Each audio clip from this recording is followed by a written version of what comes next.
Hello, Jane Cleland here. When should I use third-person omniscient? It is not used all that often. It's the voice of God. It's very hard to do well. It allows the reader to have that wide lens view, which is appropriate in sci-fi if you're introducing people to a new world, or fantasy, horror. But it's hard to do well. It can end up with random head hopping that can be confusing. And remember, clarity is queen, structure's king. So let me give you an example of where it works, because I'm identifying very clearly who's having the thought. All right.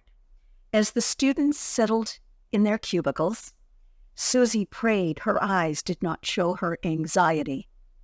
And Peter silently hoped the money he paid for an advanced look at the test was worth it.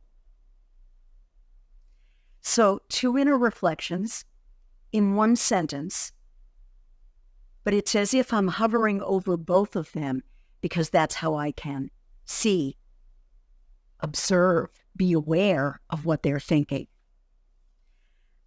A couple of famous examples. Jane Austen's Pride and Prejudice, William Golding's The Lord of the Flies. So it certainly can be done, but be careful. It requires care and clarity. And if you decide to go that way, I know you can do it. If this tip had value for you, would you do something for me? Would you like it? Would you share it? Would you subscribe to the channel? That helps us open up features that make these videos even more valuable for you. Thank you.